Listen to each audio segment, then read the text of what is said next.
मैं हमेशा कह रहा हूं कि यदि आपका नीट के एग्जाम देने के लिए जा रहे हैं तो पूरी केमिस्ट्री में 50 कैटलिस्ट के काम और उनके नाम आपको हमेशा याद होना चाहिए। उन्हीं 50 कैटलिस्ट में से 4 कैटलिस्ट उसने इस पीवाईक्यू में दिए हैं और पूछा कि इन कैटलिस्ट का क्या क्या रोल होता है, यानी कैटलिस्ट क्या क्या काम करते हैं। थोड़ा सा मैं इसको एक्सप्लेन करने की कोशिश करता हूं।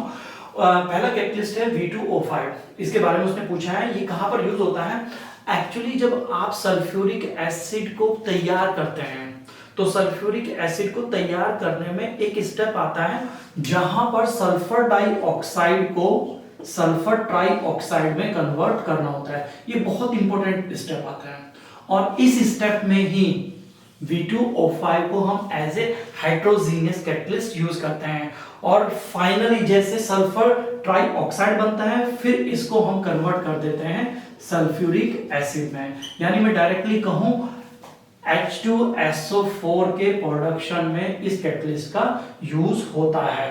तो इसका ऑप्शन क्या बन जाएगा, दिस। अब आते हैं हम आयरन पर। देखा जाता है यदि आप atmospheric nitrogen and hydrogen gas को आप अमोनिया में कन्वर्ट करना चाह रहे हैं तो उस केस में इस आयरन एटम को, आयरन मेटल को लिया जाता है, फाइन पाउडर में कन्वर्ट करके मोलिब्डेनम एक दूसरी मेटल के साथ मिक्स करके एज ए कैटलिस्ट हम वहां पर यूज करते हैं। तो आयरन को आप यूज करते हैं in the production of the ammonia. अब बात आती है PDCl2 की। PDCl2 क्या होता है, ऑर्गेनिक केमिस्ट्री में ही एक प्रोसेस होता है जिसको कहा जाता है वेकर प्रोसेस। बहुत फेमस प्रोसेस है। इस वेकर प्रोसेस में हम करते क्या है, एल्कीन या फिर एल्काइन को हम लेते हैं और लेकर PDCl2 को एज ए कैटलिस्ट यूज करते हैं, जिसका रिजल्ट ये होता है एल्कीन और एल्काइन एल्डिहाइड में कन्वर्ट हो जाती हैं।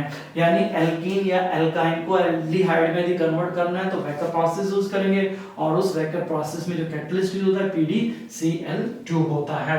तो दिस विल बी दिस। अब आता है निकेल का कॉम्प्लेक्स। होता क्या है, यदि आपके पास निकेल का स्क्वायर प्लेनर कोई कॉम्प्लेक्स है या निकेल के ग्रुप की जो दूसरी मेटल होती है जैसे PD, उसका कोई स्क्वायर प्लेनर कॉम्प्लेक्स है, इन स्क्वायर प्लेनर कॉम्प्लेक्स को आप यूज कर सकते हैं in the polymerisation of alkene and in the polymerisation of alkyne. और इस केस में ये जो निकेल के ग्रुप का जो स्क्वायर प्लेनर कॉम्प्लेक्स है इसको हम कहते हैं जिगलर नाटा कॉम्प्लेक्स। यानी इसका